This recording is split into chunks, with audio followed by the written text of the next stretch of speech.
So my name is Michael Keller, and I am absolutely fortunate to be the Laguna Beach Unified School District's Director of Social and Emotional Support. We have an incredible team of frontline teachers that provide excellent teaching services for your kids and preschool through 12th grade, and an amazing administrative team. But I am very fortunate to work with an incredible team of school-based mental health professionals that includes 7 school counselors and 4 school psychologists and 2 student support specialists who we'll hear from a little bit later tonight. And all of our work is to implement prevention and intervention systems to help support students to thrive in school and in life. So thank you again for being here, and I appreciate you taking the time tonight for this important topic. I also want to take a minute to say that a huge thank you to our Board of Education, who really champions the work around school-based mental health, our superintendent, Dr. Jason Valoria, for seeing education, for prioritizing education of the whole child, and through his leadership and the work of our entire team. We hope that our schools really provide that safe, nurturing place for your students to be successful in school. I also want to thank the PTA for their ongoing partnership and support. That certainly helped us with marketing this event, and look forward to working with the PTA Coffee Talk team on providing targeted support, parent education events to help all of us to do great work with our children. An additional thank you goes out to Marcy Mednick with our Laguna Beach Community Coalition and the other members of the Laguna Beach Community Coalition who continuously work to improve student health through the reduction of risk behaviors, and I just appreciate that partnership so much. So tonight we are scheduled for 1 hour this evening, and so we will be wrapping up around 7:30 this evening. At the bottom of your screen, there's a Q&A feature. So if you have questions for this event, please do not hesitate to ask your questions, and we will be happy to answer them as we're going along, as the presenters are going along, or at the end, we'll try to address those through the regular Q&A. So I'd like to take a few minutes to introduce, well, not a few, I'll take 1 minute to introduce our speakers from Mission Hospital for this evening's event. It's back to school in a pandemic, how to support the mental health and wellness of the entire family. First and foremost, I want to introduce Dr. Ryan Romer, who is a licensed clinical psychologist specializing in pediatric family psychology and a father of 2 boys. He has over 14 years of experience working with children, adolescents, parents, and families in a wide variety of settings. And he's currently serving as clinical program manager of the Mental Health and Wellness Institute at Mission Hospital. Welcome, Ryan. Thank you, Dr. Keller.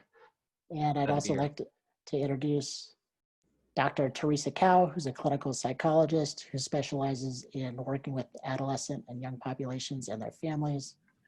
Dr. Cow has a passion for helping her patients establish a positive sense of self, cultivating life-giving relationships, and creating meaningful experiences. And lastly, tonight from our Mission Hospital team, Myrna Isa is a licensed marriage and family therapist who specializes in working with children, adolescents, and their families in a variety of settings. And currently, Myrna is a clinician in the Aspire program at Mission Hospital, which we'll hear about tonight. So I want to turn it over to Dr. Romer, and thank you again for participating tonight. I'll end the poll really quickly so we can see the results of our audience. Great. Awesome. Thank you so much, Dr. Keller. I really appreciate it. Yeah, I have been at Mission Hospital for about 5 years now. Actually started down at our Laguna Beach campus when we had an adolescent program that specialized in dual diagnosis, and just really appreciate the partnership with Laguna Beach High School and the district. And we've just really tried to integrate as much as we can with the community. Our programs at Mission are typically intensive outpatient level of care, which is kind of a step up from traditional individual therapy and the work that you guys do directly at the schools to support students. but it's also, part of a larger network of care and community. And so what really inspired me in partnering with you and appreciate this opportunity is just seeing how much the community is struggling right now, both from my own experiences with my family, as well as with family members, cousins, nieces, Mission Hospital family members, the nurses, doctors that work here. I've just heard so many stories about the difficulty of the quarantine, the difficulty of working, on the front lines during the pandemic, and then also, this transition kind of back to this sort of new normal. And just to share a little bit about Aspire, our target, again, it's kind of a step up from traditional individual therapy, but our focus is kind of the group setting and really providing skills of resiliency for the teens that come through our program, as well as their parents and families. We know that life is difficult. There are challenges that everyone faces, but trying to provide skills of distress tolerance, emotion regulation, interpersonal effectiveness and communication, and other cognitive skills to really be able to face these challenges head on and overcome them. And so it's a little bit different than kind of traditional therapy programs. With that kind of in mind, and with those same goals, our hope tonight and the objectives of doing this webinar is to really normalize a lot of what everyone is going through, talking about just the different challenging experiences that we're all facing and how that's affected us. Identify ways for those of you that have students in the schools, how to support them in distance learning, and as well as potentially the challenges of kind of transitioning back into the school setting. Understanding that importance of consistency and the attendance during this time, even though there is a lot of transitions and changes, that the best thing that we can really do to support our children is to have consistent strategies to keep them in classes, even if they're hard, even if they're struggling with the stress over those different online settings, or returning to the classroom, just really giving them that structure. And then lastly, as we kind of transition into more how to cope with these things, of talking about what is kind of a typical response to these changes, and what things are more atypical or things to look out for, as well as what kind of situations maybe become more of a clinical concern and look more like true clinical depression or clinical anxiety. And then again, obviously these tips to really help support you as family members, not just your children, but also yourselves. And I'll try to start off with some of my own observations. Again, I'm a clinical psychologist, but I also have 2 children. And I've had a lot of mixed feelings with this. I work in the hospital setting. I'm very familiar with disease, infection, a lot of the N95 masks and other things that many of the world has kind of found out about for the first time during this pandemic. Those are things that we've practiced and trained on throughout the year. But even my own experiences with colleagues here at our outpatient clinic, or with my own children, there's been a lot of stress and worry and fear about how to manage day-to-day interactions with others, the isolation that we felt because of different quarantining and distancing ourselves from family members and family events. I attend a church in the community, and again, that those things that we kind of take for granted as really important to our day-to-day functioning and our identity and what brings us that connection. I can just say that I speak for everyone that has been a very, very challenging experience to be disconnected from. And at the same time, caring for my children, a lot of the decisions that we make as parents, whether my child goes back to preschool, whether I keep them out, whether I worry how much and how close they can distance from other kids while they play, it's just a lot of extra layer to the many other challenges that we face day to day. And so I just want to, again, kind of validate all of these experiences as we go through what is normal, what's not. I think everyone is going through their own experience, and just wanting to say that we understand and we see that in our community. So if Dr. Cow, if you can share a little bit about kind of the teens that you work with, what you've heard from them. Yeah, thank you, Dr. Romer. There's definitely been a common theme and consensus with a lot of the teens that I've been working with. I would say about a month ago, before, as these teens were prepping for going back to school, ending their summer, there's been a a feeling of dread. And I know that that's a common thing for kiddos anyways, when they're returning back to school coming off summer break, but it's a different kind of dread that, these kiddos are feeling now with going back to distance learning. I would even call it a sense of feeling hopeless about, the situation. These kiddos are, definitely hands-on learners. They do well with direct instruction, direct guidance, and with the limitations that online learning brings, they're voicing and verbalizing that they don't know if they can do it. What's the point? Just really having a difficult time feeling confident and feeling like they can be successful, especially the kiddos that, have already a hard time learning, or have learning issues or attention issues and things like that. And now being in a home environment where it's now your school environment, fearing the difficulty of being able to focus really well and not get distracted, feel even motivated to do the work, or feel like they'll even be productive. So that's kind of the consensus that I've noticed even before these kiddos were preparing to go back to school. And now that, it's been a few weeks in, I've heard of a lot of reports from parents, saying that, well, my kid's not turning in their work, they're procrastinating, they're telling me that they're doing their work, and yet they're, I'm hearing from teachers, getting reports from teachers that they're actually not. And so there's a little bit more resistance or avoidance with school that we're noticing too. So we'll talk a little bit more about this throughout the webinar, but I'm going to go ahead and pass it over to Myrna, who's our other mental health and wellness clinician. Myrna, if you want to comment on some of your perspectives and observations with some of your kiddos. Thank you, Dr. Cow. Yes, definitely we have been seeing a lot of that low motivation, kind of just thinking things are not the same. I'm not going to learn anything online, and like, why bother? I'm just going to wait until school goes back, as well as little kiddos are still in that confused state where they're saying and asking multiple times, like, when are we going to school? How come are we not going to school? And repeating it on a loop, because there's that just confusion in their mind, whereas like, how come I'm not going to, like some of the verbiage that they're using, like, how come I'm not going to like my classroom, like why? So with that is very typical, because they are transitioning to a different online setting. And we want to offer some tips for families on how to help them transition and have a successful online schooling setting. So first and foremost, as you see, stick to a daily schedule. With school, they're going to give you a bell schedule.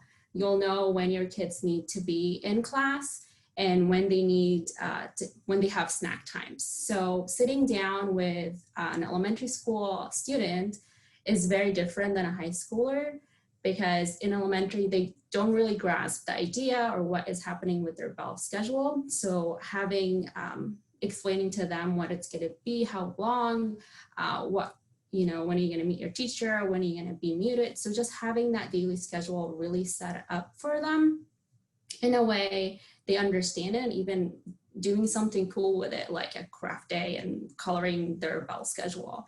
Versus a high schooler, it's important just to understand when are they expected to be in class, when is there like a break or transition from one class to another online, as well as when it's their lunch, and setting that up and giving them that sense of responsibility that they're able to look at it, have it planned out, understand that they are going to have a break, that there is in their day fun times, lunch times, and then they also have homework time. So just setting out that daily schedule hourly so they understand what's going on in their day. With that comes planning ahead. So having a calendar, knowing what the week looks like, when their exams are coming up, as well as letting them know, like, it's the same, whether we have 3 days of school online or 5, or depending on what that schedule looks like, just having them set it up, especially when they're in high school, they have a lot of more ownership into it, and then they could plan out when they're gonna have video game time or a relaxing day, and when do they need to split a paper because they have an exam coming up. When we talk about like middle schoolers, usually you have to kind of assist them in help them out how to set their calendar and their week, and also make it fun for them, as well as like setting up, okay, on the weekend we're gonna have trips, or this is when our walks are gonna be. And the same thing for elementary, just being very clear and concise with them and telling them exactly what their week looks like and when their homeworks are expected to be turned online. So with planning ahead, what's really helpful is once you have it planned ahead, you have the flexibility to change it and add stuff. And with everything, visual aids are a key. It's very important to have visual aids, because if you talk it out with an elementary student, they're gonna forget about it the minute you talk to them about. They wouldn't know exactly what you said or what is happening. And also create a visual aid that is suited for your child. Some would like check mark tasks. Some would like it to just be there all the time. Like I said, with elementary, you have that flexibility of creating it as a project where everybody get to like color it and do it fun. With middle schoolers, each child is different. Some actually like a computer calendar, so that's okay. As long as you have a copy of it, you understand what it is. If it's a posted, they know. So just create a visual aid for you and your kiddo or teen, so you know their schedule, they know their schedule and what tasks or things needs to be done. So, and that's a key for it. With that, put it in their space. So create a study space. That could look very different for each family, and that's okay. For elementary school student, you gotta create a space where you have an eye on them, or they're gonna just take their tablet and computer and wander off in the middle of class. So just having that idea, whether it is the dining table, you put their tablet and you're like, this is where you're gonna sit, it's quiet, and then you're working across from them, or somehow where it works for you and your child. Middle school, definitely a private area. Believe it or not, your kids do not want you to wander in when their cameras are on and their kids sees you. It's embarrassing. They don't want that to happen. So they are all for a quiet study space where they have their privacy and they're able to log into class and create their homework, do their homework. And this is the space where you put their schedule there, their tasks, their chores and everything. And understanding once they're there, this is a study space. And they're not watching TV, they're not like streaming, it's just their study space. With that, set limits. It's important to set limits with screen time. Yes, they are gonna text their friends. With teens and high school students, yes, they will check their phone. When you create a bell schedule, what really helps is in that snack time or free time, they're able to jump out of the room or away from their study space, check their phone, text their friend, do their thing. And that's where the schedule helps, and you setting limits and having parental control on their phones or their tablets. For kids, them not wandering to like elementary school, not opening multiple screens and like checking things out or turning the teacher off. So make sure that you're setting limits and even bookmarking the links that they have to go to for class, and allowing that time for, hey, this is your time for you to use your phone and text your friend, check your social media, and this is the time for you to be in class. With that, what will help you a lot, setting incentive and reward. So when they are doing their tasks, they are online, it's okay to set rewards. It's okay to say to them, if you log in on time in all the classes, if you do your homework right on time, here's your incentive, here's your reward. You're gonna get extra free time on your computer and watch TV or watch a movie or check your social media, or it's gonna be video games. Whatever will motivate your child to actually log in and do their work, offer it for them. Of course, within reason, and the same thing, it will get you to get to know your kid and know what they care about and what reward you could give them. Is there a walk longer with parents, playing with the dog? And it's okay, now that they're home, you're able to implement these incentives easier and more quickly, because if they logged in, they finished their class, you could right away reward that. You know, you were attentive, I saw you log in on time, here's your reward. And even if it's just praises or high fives or let's go and get a juice or, you know, play with the dog in the backyard. With that, it is an adjustment. We are not used to online school or distant learning. It's a new thing for your child, for you. There's days where you're gonna log in and everything gonna be completely smooth. And there's days where you're not gonna be able to log in with your kid and you're gonna have to turn in the homework and learn it yourself. It's okay to adjust these expectations. It's not gonna be perfect right away.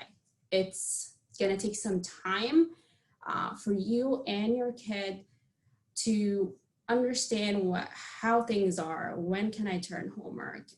How often do I need to email the teachers? How many times they email us? It's okay to adjust expectations. Things are not the same and they're not going to be as smooth as before.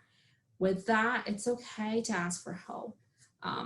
It's okay to reach out for the school counselor and say, like, my child is having a really hard time with motivation and logging in, or they're having these assumptions about school. How do I help them? It's okay to call your neighbor and say, like, you know, how is things going with distant learning? What have you found it helpful for you? You know, calling a friend and venting because everybody was crazy in the house. Nobody was able to log in, internet issues. Just ask for that support and understand that it is a difficult time for everybody. Nobody have it perfectly. Some families have it a little easier, yes, and some having a really hard time. And it's okay to just ask for that support and getting that, you know, assistant or that listening ear at least. It will be hard at the beginning. Like every habit, consistency is the key. They are in school. It doesn't feel like it because they're home. When they are logged in, it is school time. And recognizing that they need that consistency, them going in, logging in, you know, having that routine set up for their day is very important. And it will take time for them to adjust as well as you. Think about every habit you started or every behavior. It takes some time to adjust to it.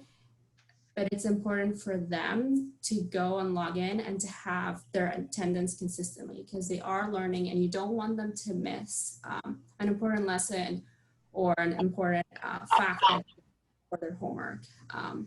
With that, once you create that consistent routine and school gets going, you'll see a lot of responses. And I'm gonna hand that to Dr. Cow to let you know what from your child in terms of typical and atypical responses.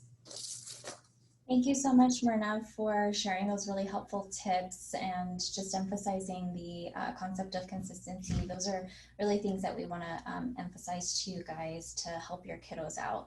I also wanted to turn your attention to what is typical and normal responses to uncertainty and change, and what are things that, you know, as Dr. Romer was speaking to earlier, what are things that maybe we can be more cautious about, just be more aware about and keep an eye out on.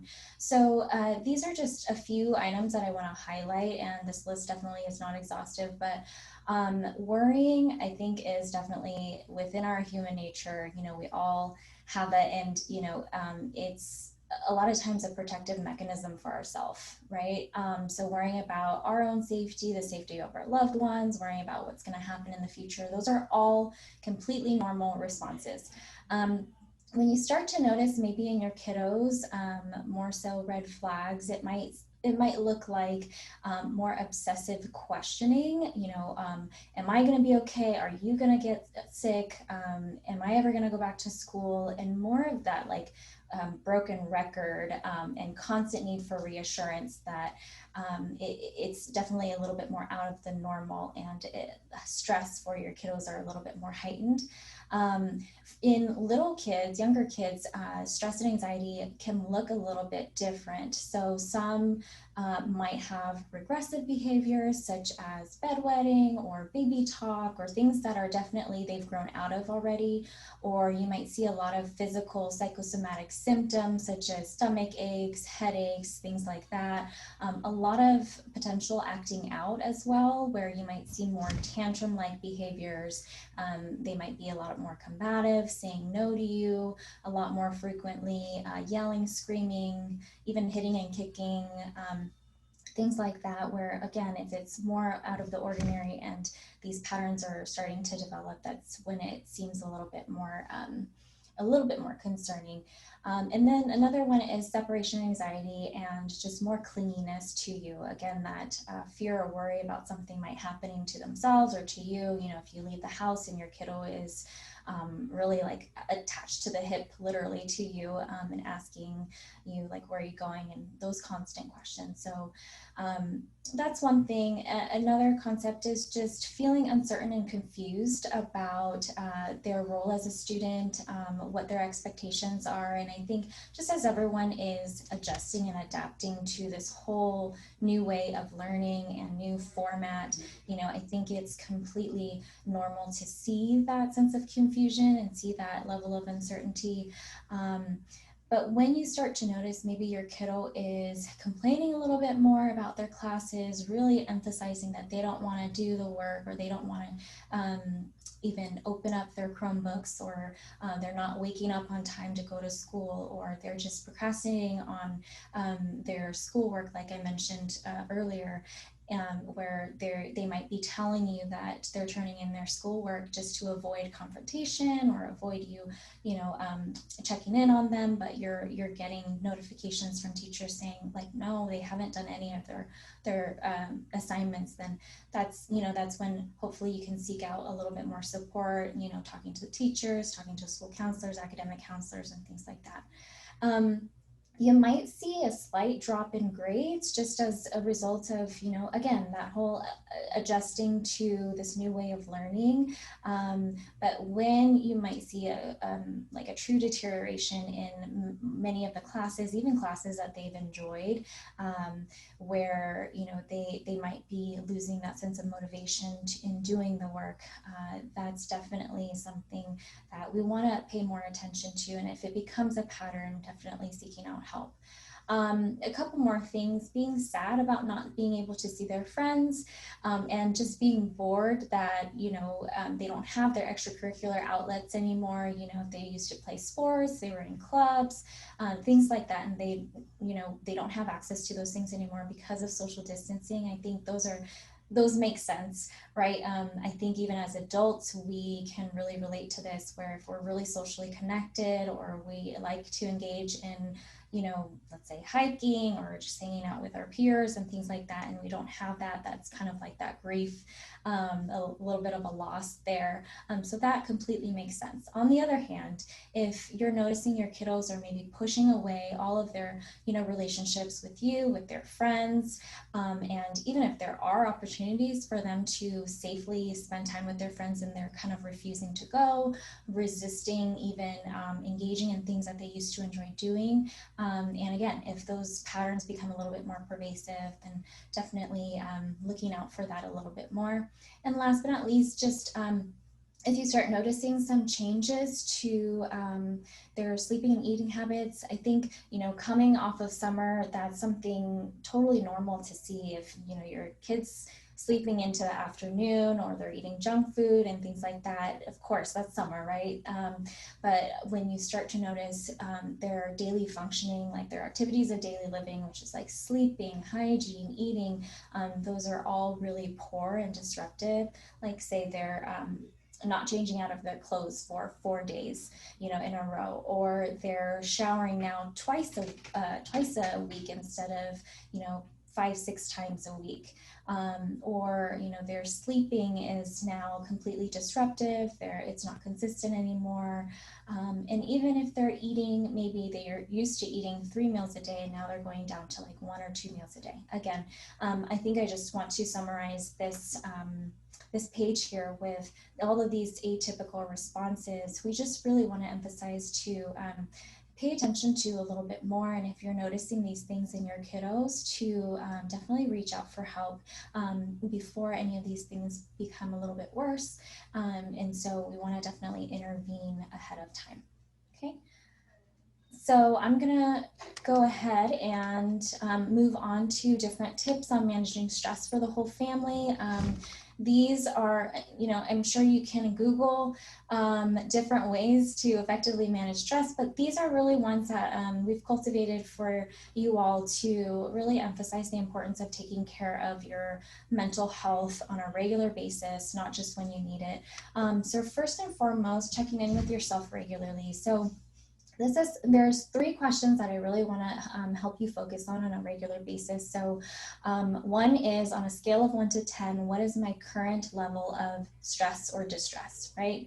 2 is, what current emotion am I experiencing in this moment? And 3 is, what do I need to help calm myself down in this moment? So those 3 questions, I really want to have you as the parent to practice this, and then also help your kiddos, even especially your young ones, start practicing this really early to build that muscle memory and build that sense of checking in with yourself on a regular basis. So by doing this, I think you can really improve your ability to cope regularly rather than just in the moments where you're frantic and you don't know what to do, right? I think it's easy for us to check in with other people, like let's say our kiddos when they're sick. It's easy for us to say, hey, how are you doing? What do you need? What can I get you, right?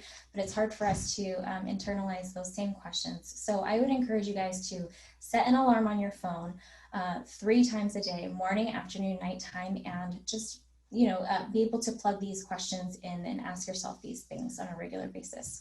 Then moving on to creating a list of coping skills. So I would also recommend that you guys do this as a family, kind of like a family project, whether it's after dinner or just like having a family meeting, sitting down and everyone creating their own personalized coping skills list. So this list would consist of things that you enjoy doing, your interests, your hobbies, things that you know work well for you in order to cope. Let's say like taking deep breaths, going for a walk, you know, taking a soothing hot shower, whatever the case may be, but writing this whole list down and making 2 copies, one that you can take with you on the go, sticking it in your wallet, putting it in your, you know, the back of your phone, whatever the case may be, and the other copy, keeping it somewhere in the house that you can have really easy access to, where you kind of look often, so you kind of can remember to take a look at it, and be able to share this together as a family. So everyone share with one another what your list looks like and what it consists of, so that, you know, say for example, mom, if you see your kid struggling, you know, during the day, online schooling, you know, and they're having a really rough time on their break, you know, you can say, how about let's go, I know that you enjoy drawing, I know that you enjoy listening to music, how about let's go get a piece of paper, put on some music, and you can draw for a little bit and take a little calming break, and then we'll come back to school in a bit. So being able to hold each other accountable in that way, and also to recognize what it is that you need moment to moment. Okay, and then the third idea is this concept of locus of control and radical acceptance. So these 2 concepts go together. The idea of radical acceptance is being able to accept something, a situation, circumstances that's really hard to accept. Accepting something that you can't change, something that you cannot control, kind of having that mindset of, it is what it is, even if I don't like it, even if I don't agree with it, even if I don't approve of it, and yet I have to accept this in the moment, because if I keep if I keep fighting reality, it's not going to change reality for me. So it might be best if I, adjust or adapt to this situation. So in comes this idea of locus of control, right? So locus of control is this idea where, what is it that I can do to help myself in this situation? What is within my control in this situation that is not? So I'll take COVID for a relevant example, right? COVID is what it is, right? Currently, it's present with us, it's real, it's our reality, and yet there are things that we can do, right? Socially distance, lessen our exposure, sanitize, wear masks, things like that. And I've noticed that when people are able to radically accept and identify what their locus of control is, there's a sense of ease and relief in knowing that, okay, I don't have to control everything in this situation, because we can't, right? And so that idea of just being able to accept the situation and adapt to it is really key. Scheduling time to self-care is also— Dr. Cal, can I interrupt with a question that came from our audience? Sure. Great, thank you.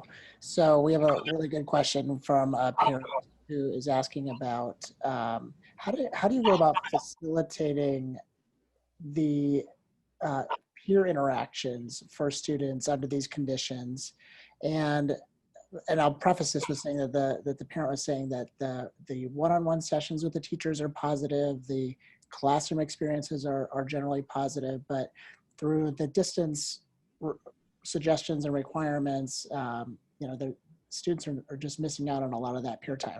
What are your recommendations on supporting that peer time? That's the first part. And then part B is going to be about how to support the physical strains around online learning, eye strain, fatigue, those kinds of things.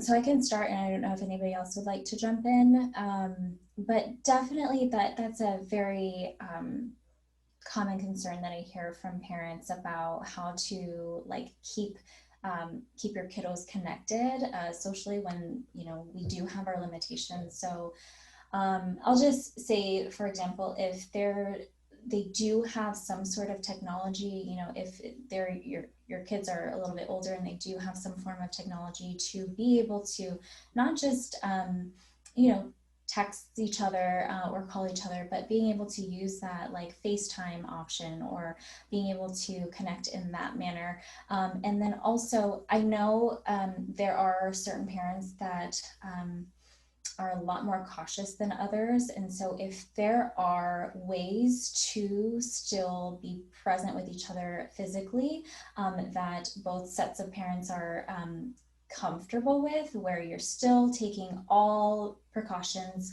as best as possible to, and again, it depends on each family if that's possible, that you guys are able to do that too. And now I'm not sure I'm not sure if there are some schools that are beginning to also reopen their sports. I don't know if Dr. Keller, you can speak to this at all, but there are the extracurriculars are also coming about a little bit more now with safety precautions. Yes, there's some slow opening of some of the athletics, but I think that we have been open and had to slow down on some too. So it's a definite it's definite opening and closing right now. So, but there are some sports open. Yeah. And Dr. Kai, I think just reviewing the question, I think there was some questions about how to support peer conversation. So talking about locus of control and other things like that. So I think, as you've been talking about here, a lot of why we've mentioned this stuff for the family is that we really believe that parents modeling these things, sharing the struggles that they're experiencing, and modeling a lot of this behavior, like the next concept of taking time to schedule self-care, those things I think really do wonders for teens being able to see that modeled through others. It may not convince them to do it. You can't necessarily pull out a card and ask them to start that conversation, but I think the more they see that with others, the more likely they are to do it themselves. Just like the breaks and other things, to take time to do that self-care and monitor the impact of the stress. Great, thank you. Thank you. Thanks for clarifying that, Dr. Romer. So I'll just continue with the last few tips here. Definitely validating and encouraging others. So I know this is something that we also want to receive, feeling validated for, the stressors that we're experiencing as well, and being encouraged to keep going. But when we're able to facilitate this and, encourage our own kiddos, validate them with just a simple phrase as, I see you working so hard. It seems like that's such a tough class. I don't know how you do it, and yet I see you powering through. Great job. I'm so proud of you. Things like that, where if you can lift their spirits and they're really receptive to that, then that could also lift your own spirits. Staying active and engaged. This one's a really tricky one as well, I would say, especially with social distancing. There are very much limitations to what we can do, as we had established earlier, but this one is just about getting creative, still increasing those levels of dopamine, that feel-good hormone, as much as possible, stimulating the brain in different ways. So it doesn't have to be exactly staying physically active. That definitely is a great way to go about it if that's something that you or your kiddos are interested in, whether it's putting on a YouTube workout video and doing that as a whole family in the middle of the living room, or having your two kiddos, if you have like siblings, have them throw the ball around outside, or go on a run with the dog, something like that. Or it could also be more of activities such as reading, writing, drawing, baking, cooking, things like that, where the whole idea is to just get up and out of bed, be productive, stay engaged, right?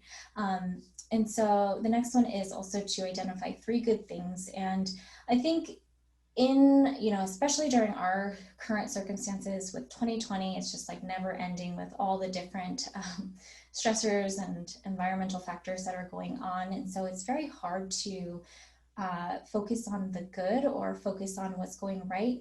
Our minds often turn to what has been going wrong.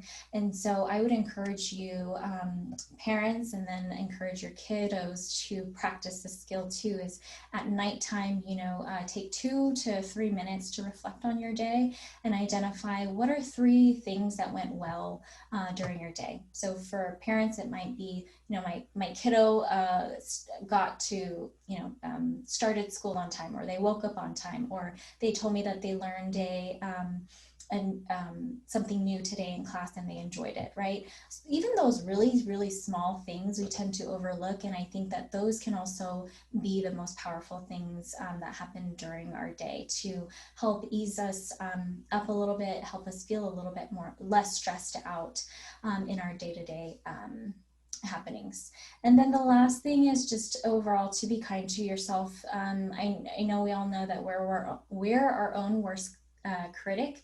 And so being able to say, look, I didn't expect to become a part-time teacher this year, and yet here I am, and now I'm a part-time teacher, I'm a full-time employee, I'm a full-time parent, and all of these things are really hard, it's very overwhelming. And to be able to also validate and encourage yourself and give yourself the benefit of the doubt, and just to identify with yourself that, this is difficult, these are definitely unprecedented times, and, I'm going to still be there for myself. I'm still going to be kind and just cheer myself on, right? So these are all, again, this list is not exhaustive whatsoever, but these are just tips and skills that I really want to emphasize in taking care of yourself on a really regular basis. And practicing them, so you're building that sense of muscle memory, and coping essentially can become a little bit easier for you. And so with that, I do want to turn it back over to Dr. Romer, who will discuss a little bit more about clinical depression and anxiety. Yeah, thank you, Dr. Cal. So yeah, as we kind of wrap things up here towards the end, I just wanted to follow up with kind of this last slide, really, if you will. We're going to talk a little bit more about resources, but in considering these issues, like we mentioned, with what to look out for, want to also be mindful of the fact that whether the current pandemic and things going on right now are where the stressor that kind of what they say, was the last straw, if you will. We know that a lot of kids are dealing with depression, anxiety, stress, for performance, competition, acceptance, so many different challenges. And with more added stress right now, we want to be looking out for those atypical coping responses, and also really looking for when things are persisting and when they're becoming really having a significant impact on a person's functioning. So really, I think we try at times to, as parents, to do the best we can to observe our kids and get to know what's going on with them. I really do believe that parents are the best, they know their kids the best, and when they see changes in their personality, when you see changes that make you concerned, don't ignore those feelings. There was an interview I saw a long time ago from Howie Mandel that talked about we take our kids to well checks at the pediatrician, even when they're not sick, but just to check on their development. We don't always do that with mental health and wellness. And so whether it be checking in with teachers, checking in with Dr. Keller's staff and school counselors or other mental health professionals, if you're starting to notice some of those atypical things, you've tried a lot of these different coping strategies and other things to improve stuff, you've had those conversations or connected them with other resources in the community, don't be afraid to seek out help. I think that was the biggest message that I've discussed with our team as we prepare for this, is that I wanted to make sure that people in the community know that you don't have to suffer, even though we are going through a really challenging time. Everyone, this issue has affected the entire world, not just our own community, but the entire world. And yet the impact on our functioning, changes in personality, conflict within families, and just that kind of cabin fever and stress, you don't have to suffer alone in that. So if you're noticing those atypical behaviors that Myrna talked about before, if you're starting to see a pretty significant change in academic functioning, really significant withdrawal, and your child, avoiding the room and the environment, or really those changes in eating habits, sleep, things that again might change some over the summertime, but now you're seeing that it's impacting their ability to get up in the morning, to get logged in online. Don't suffer, let them suffer alone, and you as a family member, as we talked about getting help for parents, really seek out those supports. So that's the safety issues. I think the last thing I'll say, and then it looks like we're getting a lot of questions coming in, that you want to continue to check for safety issues as well, whether it be self-harm or other thoughts of harming themselves. Don't be afraid to ask those questions, but notice the changes that you see in your child. And if you're starting to see things that you're worried about their attitude or their behavior, seek out professional services, and we'll talk about what those options are, again, with the district as well as others in the community. So Dr. Keller, Yeah, thank you so much, Ryan and Dr. Cow and Ms. Isa. I appreciate that so much. We do have a couple questions that came in, and this is a really good one. In anticipation of eventually school returning to partial or in-person instruction, and some of our students will be participating in that. How do we, if the idea is really to focus on sterilizing the schools, how can we as a community continue to establish connectedness when we can't see each other smile? Yeah. Do you have any thoughts about that? Yeah. So I'll speak briefly, and then I'll let other team members share. I know for our team, this was a challenge. We actually, the Aspire program, we are a group program. And so initially in March, all of our programs were asked to be online via Zoom. And so we switched to that environment for a while. And there was a lot of challenge that we experienced with that. It's really difficult, like many people know, to do some of these online interactions when that becomes the only way of interacting, especially working with a lot of teens that are not necessarily excited to be online and doing this group therapy thing. But in that interaction, we could see each other's faces. We could have this face-to-face communication. Now that we're back in person and providing services with that 6 foot of distancing, everyone's masking and being checked to make sure that they screen for symptoms. It is a more of a challenge being in that person-to-person environment. I know that for us, like, I think you can see a lot in somebody's eyes.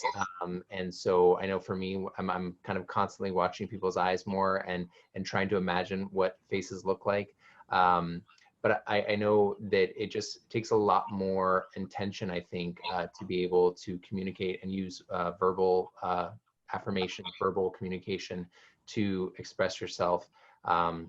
Using a mix of online opportunities or being outdoors and in an environment where you can separate. I think it's one of those things that I've had to radically accept, of not being able to always see that, but I guess just trying to find those alternatives and again use what you have. Yeah. I don't know, Dr. Cower or not, if you'd like to give any advice. There was a fun activity that our hospital did where everybody took photos of themselves and like it so they could tell who behind the mask. So and our teams have found fun in saying like, I'm smiling under the mask and saying these verbally. So it's amazing how we adapt and connect even with a mask. So, and we have success in our groups in person with it. So. Yeah, I think we definitely are, as Dr. Rummer was saying, relying a lot more on nonverbal cues now, where you're starting, like there's that phrase where it's like smile with your eyes, and so there is a lot more of that, noticing other nonverbal factors that help with communicating with and connecting with each other more. And as Myrna was saying, just we have learned to really adapt to the circumstances just given what we have, and that whole idea again of radical acceptance of the situation and locus of control of how do I make this situation a little bit easier for me, how do I what is in my control that I actually can do, that some of the things that I don't initially think about that I actually are in my control, those are the things we want to help you to identify a little bit better. What are some of your recommendations from the mission team around parents supporting students who are going to be returning to school if and when we open? How to prep them for how different things will look. There's going to be smaller student to teacher ratios. There's going to be a lot more restricted movement on campus. How do you suggest parents can instill confidence in their kids? So I can try to start answering that. Again, my oldest son, when we took him back to preschool, one of the things that I know helped me was trying to have a lot of conversations prior to going to school of how things might be different, of what information that I did know or I kind of expected. My wife and I would talk to him about that and kind of ask questions, based upon his age of if he had concerns or thoughts about that. I know I gave myself a lot more time when we first got started. I'm the king of kind of running behind in meetings all day and always, getting there just right as close to on time as I can. But really trying to give as much time ahead of time to get on, get to campus or get to that place and have that to adjust. I think we've talked about acknowledging these changes. Acknowledging the feelings that that teens are experiencing and that's real, validating that, even if we have the saying in dialectical behavioral therapy, which is kind of the treatment model that we use here at Aspire, that you didn't always kind of cause your problems or you didn't always create the situation you're in, but you are responsible for making choices and in some ways fixing those. So I think really reflecting on and validating what is difficult, what those changes are. Again, even sharing as parents what things you are maybe disappointed in or worried about, and having that dialogue. And then again, still acknowledging that we can still make the best of this. I know that there's been a lot of things that others have pointed out to me of benefits or changes and things that maybe wouldn't have happened if we didn't have all of these different environmental changes, opportunities that really wouldn't have been there. And I'm not the person to kind of go around and always look at everything with the glass half full, but I think those times when those things I've been made aware of them really have made me appreciate this more. And it doesn't trade all of the challenging things, but it definitely gives me something to hold on to and realize that change is not always bad. Yeah. So, and then acknowledging those areas that, you know, where I think your staff at the schools, just all the work and effort that you are putting in, I think the more that we can appreciate, again, those things where they could have gone worse, or where you notice like, oh, I appreciate this. I think especially verbalizing that to our kids, it helps them to, again, kind of look at the world in that way. And so that would be my encouragement. That's great. Thank you. And the last question, I think you covered with your last response, but how do we teach our teams self-responsibility as well, for them to acknowledge their own behaviors or thoughts, opening the conversation? Yeah, again, I would echo what Dr. Romer was saying earlier about just saying it sucks. Like, you know, being able to validate the idea that the situation isn't the best. You know, we didn't expect for these things to happen this year, and yet here they are, and it sucks, you know. And I think with parents to approach with what we often say here is validate first and you know, teach later, where it's being able to connect with the emotion that they're experiencing first and foremost, and to validate that as this is what they're experiencing, this is what you're experiencing, and have that kind of a mutual understanding. And then bringing in, this is what maybe we can do, like, let's figure this out together, problem solve together as a team. You know, I know that some parents are still, especially with teens, you know, at this developmental stage, is trying to figure out how much dependence versus independence should there be with, you know, the kiddo, and you know that is a part of their learning. And so just re-emphasizing that for them, like, look, we want you to be really successful, and these are ways that we can help guide you with that, and, you know, help support you with that, and these are things that I think you can do really well on your own, and let's start practicing, right? So giving them different options, different ways that they can maybe select, or different opportunities for that to happen.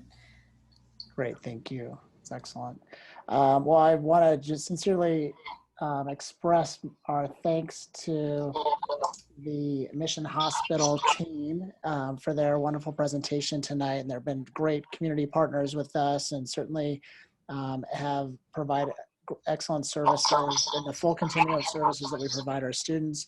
I do want to take a brief moment to introduce two of our student sports specialists who will say a brief word about the services that they provide at their school sites. I want to put a name with a face. First and foremost, from Thurston Middle School, we have Ashley Blum, our licensed clinical social worker and credentialed social worker. Ashley. Hey everyone. Yeah, as Dr. Keller said, I do predominantly work at Thurston Middle School. We provide a robust kind of services.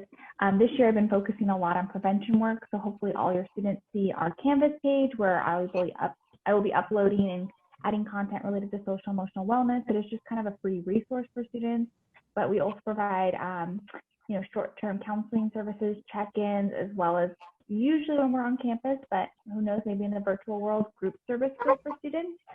If you guys have any questions or any comments, you're free to email me. I'll put in my email in the chat, but I am an accessible resource to all students on campus, whether or not they just want to access prevention work on my Canvas page or need more support services. Thank you, Ashley, and I'll turn it over to our student sports specialist at Laguna Beach High School, Ms. Alex Aronson. Hi, everybody. Thanks for joining us tonight, and thanks everybody that shared wonderful information. At the high school, I really just want to echo what Ashley was saying. I've been focusing a lot in this virtual world on a lot of prevention work. Ashley and I actually just collaborated and started a video podcast that we're going to be sending out to students weekly or bi-weekly, just on different topics related to mental health and stigma, stress reduction, anxiety, just to push more information out to our students. I also recently started an Instagram page where I'm also pushing information out like that for our students and parents, so I can throw my email and that information in the chat as well. And then I also do short-term school-based counseling services for students. So I will throw my email in the chat if you have any questions or concerns about your kid. at the high school, feel free to reach out to me or any of our amazing counseling team members at the high school as That's well. right. And thank you so much. And at the elementary level, we do have a great team of school counselors. We have Jolene Hamilton up at Top of the World, and we have Marianne Lawson at Elmore Elementary School. So we're over our time right now, and I just want to reiterate my thanks for all the panelists. Really appreciate the information. Thank you to all of our parents and attendees for attending tonight. I put a link on the chat to the actual PDF of all the slides with linkable information. Thank you very much, Dr. Romer and team, for providing all that. And we look forward to a great school year. And thank you so much for all of your commitment to the health and well-being of our students and children in Laguna Beach Unified. So I wish you all a great night, and thank you so much. You're having us. Thank you.